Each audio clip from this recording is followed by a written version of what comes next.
Waihaskahelt, Ipisinaksil, and Chaya Squeeze, Siut. In our Ensilichan language, that's simply good day, my friends and relatives. My traditional name is Siut. I want to begin by acknowledging the territory of Esquimalt and Songhees. I understand that you were accorded the honor of an official welcome to the territory a few days ago. And when our elders welcome a delegation into our territory and more often than not offer a prayer, it's always our practice to stand in recognition and honor of the elder or the leader that is making that acknowledgement of yourselves, because it's really our way of saying you honor us with your presence. And I just wanted to offer that. I want you to know that it's somewhat of a miracle that I'm here this morning. I left my home in Penticton yesterday. I've been driving to Vancouver. As you heard, I've been the president for the last 16 years of the Union of BC Indian Chiefs and have driven that road. I take Highway 3, the Hope Princeton. And in all of those years of driving, last night I got as far as Princeton, and the RCMP had a roadblock up. And they had cars on both sides of the road, and I thought they were looking for somebody. And I was wondering if Bill C-51 had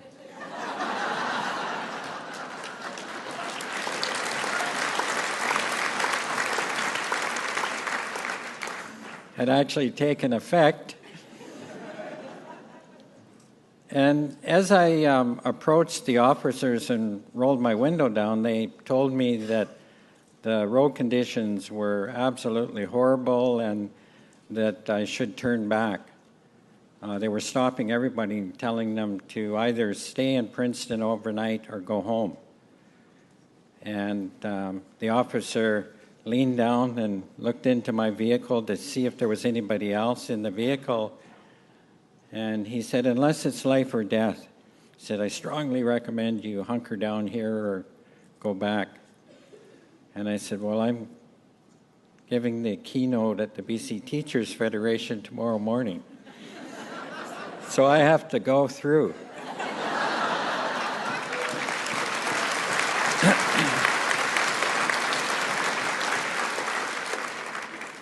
And about maybe 10, 15 kilometers up the road, I thought, wow, this is a mistake.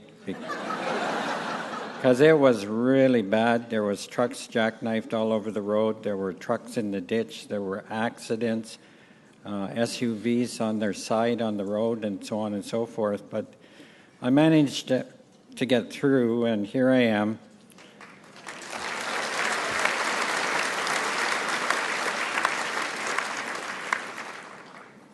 But seriously, I want you to know that when I was first made aware of the invitation to be here with you this morning, I was greatly honored. I was excited.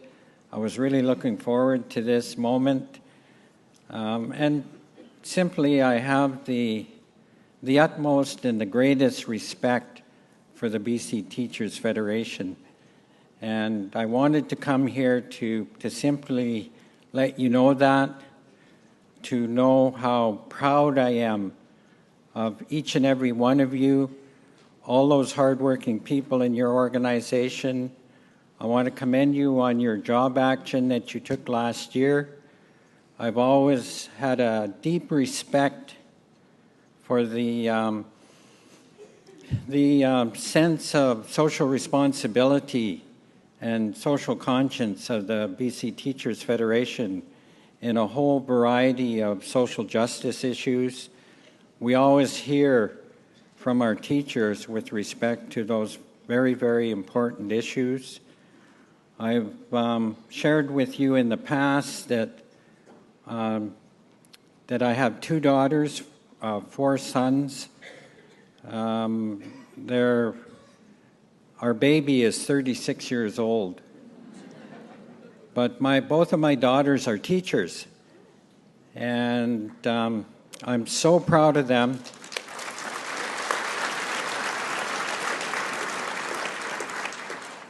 They graduated from UVic and UBC, and were first posted in Kispiox. Laurie was posted in Kispiox, and Carrie taught in Iskut. And they were up there for a number of years until they became quite aware of the weather patterns up there during the winter and decided to come back home to the Okanagan. I'm from Penticton, and Carrie is teaching at our band school in Penticton in our community. It's an absolutely beautiful, beautiful building. It's won all kinds of national awards for its design and innovation in terms of all the bells and whistles with respect to energy conservation and so on and so forth. And Laurie is working for the school district in Vernon. And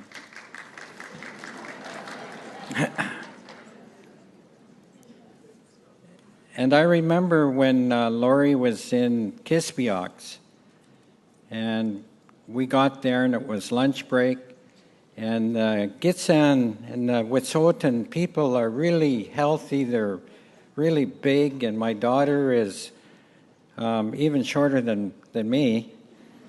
And all these students, it was high school, were standing around her in the hall calling her Miss Phillip. And my heart almost burst. I was just so proud of her standing in the middle of all those students. And obviously they had a great deal of love and affection for her. And I know in my own experience, I'm an apprehended child. I was apprehended when I was about 11 months old, and I was raised in care.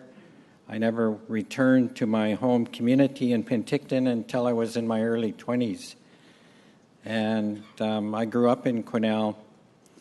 And when I reflect back on those times, they were far different times than today. In the morning, we would, in high school, we would stand and say the Lord's Prayer. We would go into assembly and sing O Canada and God Save the Queen. There was a lot of structure in the school system back in those days, and the 3 R's were of paramount importance, and it was a completely different time. It was interesting times, as I recall. Social justice certainly was very much in the hearts and minds of all people throughout North America.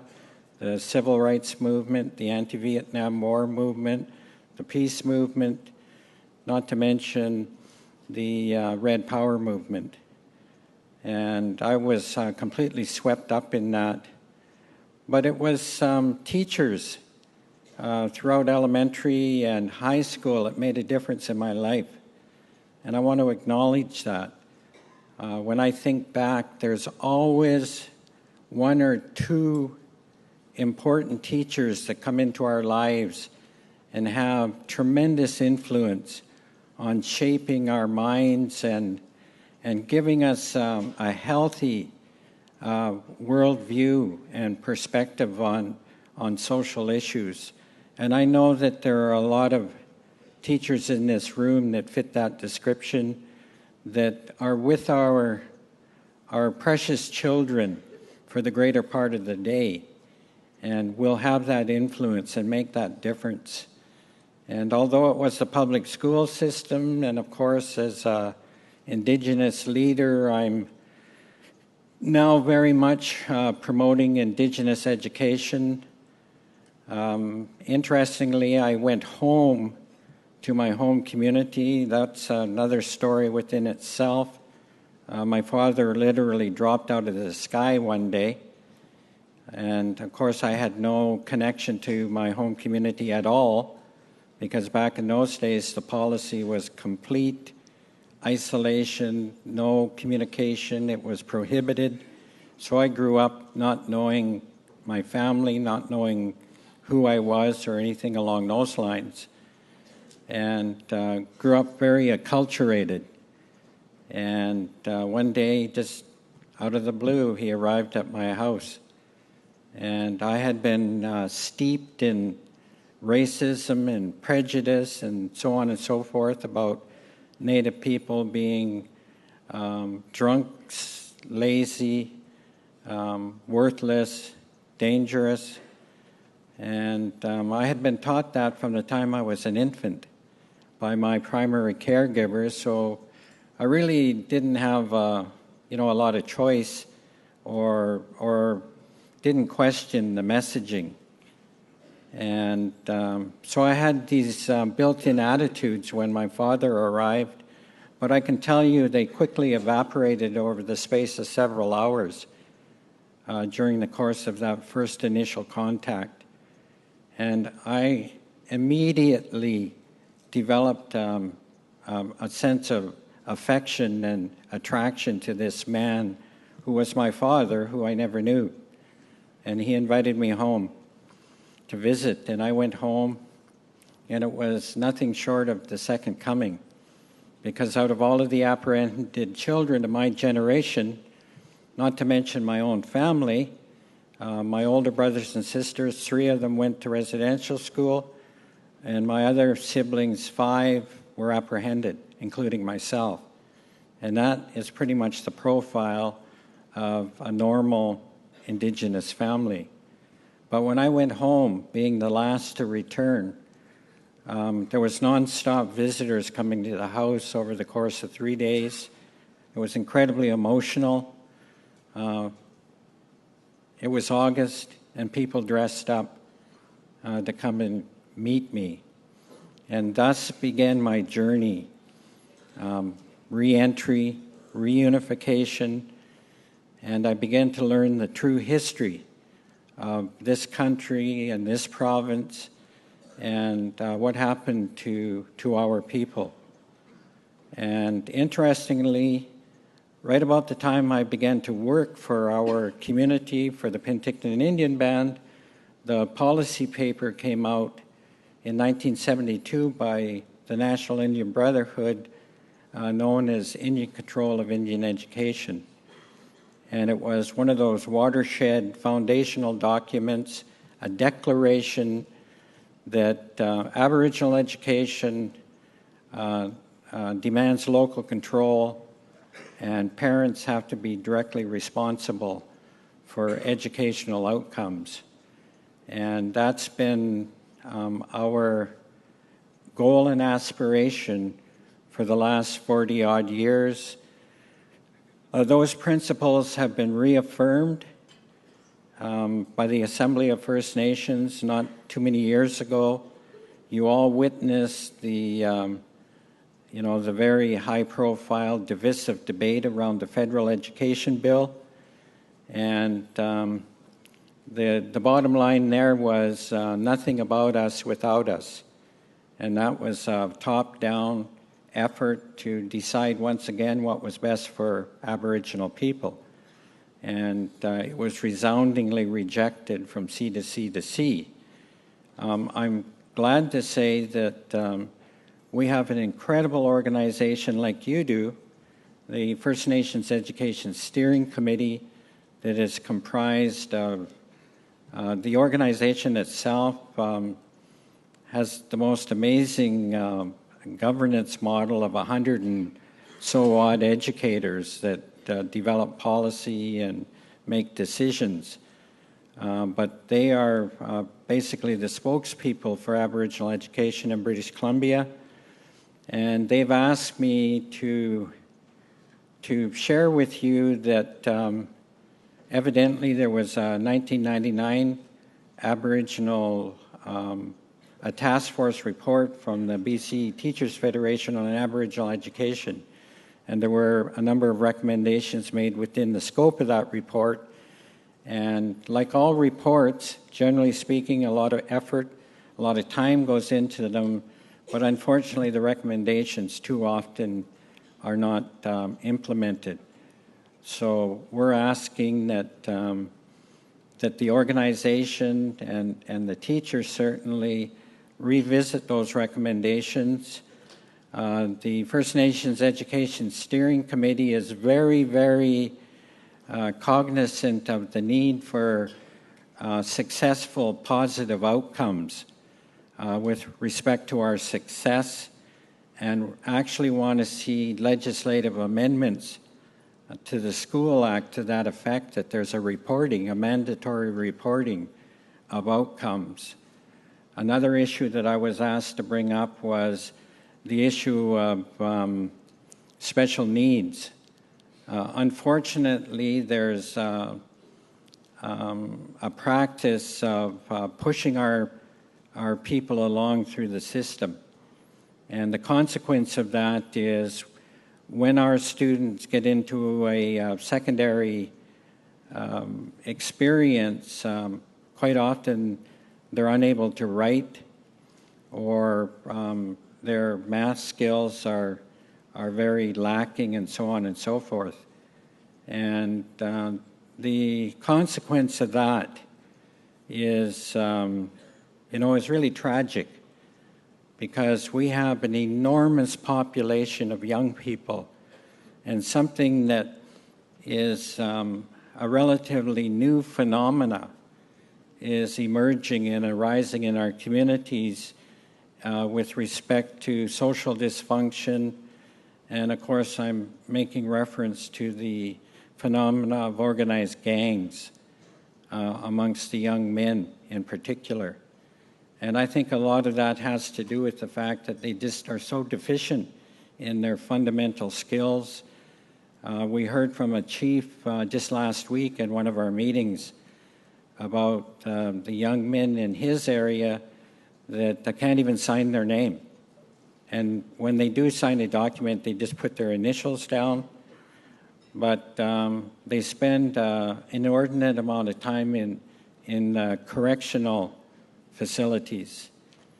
And he made an interesting observation. He said, you can tell who these young men are because they have these big Popeye arms and skinny little legs.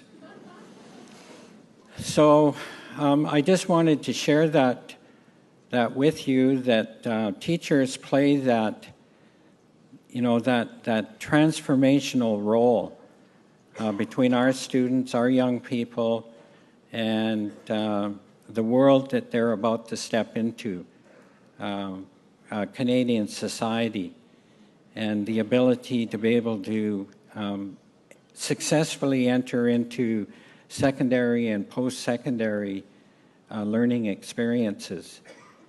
And as it stands, the demographics of the province of British Columbia, and certainly the country, are such that there's this enormous number of Aboriginal youth arising. At the same time, there's an equally large number of professionals retiring. And the labor force is greatly challenged and are looking towards bringing in foreign workers and so on and so forth to fill that gap. And it strikes me that, obviously Aboriginal people should be filling that gap and meeting those needs within the labor force. So my first job when I went home, and band administrations are not that old. When I first arrived on the scene, they pretty much popped out of the ground single-wide trailers all over the province with a small gravel parking lot and a single utility pole. And that was 40-odd years ago. And now we have incredibly dynamic communities that in many instances are on the cutting edge of the economy, have made tremendous strides forward. We are having great successes with a lot of our students graduating from university and entering into professions, and we celebrate that success. We're so grateful for that. And I'm here to express that gratitude to each and every one of you that have been part of that journey for those successful students. Of course, my daughters are prime examples of coming through the system, and they're role models in our community. And they inspire other young people in our community to become teachers and so on and so forth. So we're very much in this together. I know you know and understand that, particularly the BC Teachers Federation. One just has to walk through the foyer there and look at your displays and know that we have, as people, we have such a common purpose in creating a better place for our precious grandchildren and our children, a better world, a world that's free from fear and division, a world that is more inclusive, a world that doesn't segregate people based on economic status and cater to a few people at the top, so to speak. A far more socially just world. I want to thank you for the display that I noticed when I first walked into the room with respect to missing and murdered women.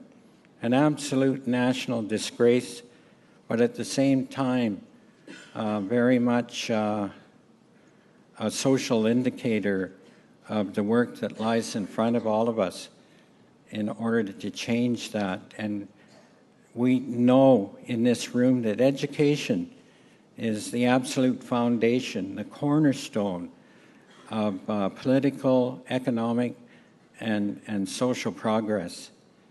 And certainly China is demonstrating that. I was in China just a couple years ago, and during the course of our 10 days, we visited a university, probably as large or larger than UBC, and it was for Indigenous peoples. There are a number of Indigenous, they call them minority groups in China, but it was an amazing institution, and all of these students there were working towards PhDs and things of that nature, and it was absolutely incredible to walk through that campus and to know that everyone that we encountered, first of all, was a minority or an Indigenous person, and secondly, that the state had invested that much into education, understanding its value. Unfortunately, that message hasn't got to Victoria or Ottawa, but collectively, it's our responsibility to change that reality, to ensure that we have governments that understand the true value of education, that understand the need for investment, that understand the value of the natural values and the human values that make us, that make us special. So I just want to leave you with many years ago when we had high-level meetings with government, and I'm talking at just after the turn of the century, there are foundational declarations and statements made to the government, and we celebrate that 100 years out, 110 years out, so on and so forth. And one of those documents is the Laurier Memorial, which encompassed a dialogue between our leaders and the Laurier government and talked about the need for change and the need to lift our people up, but there's a reference in there that says it is our collective responsibility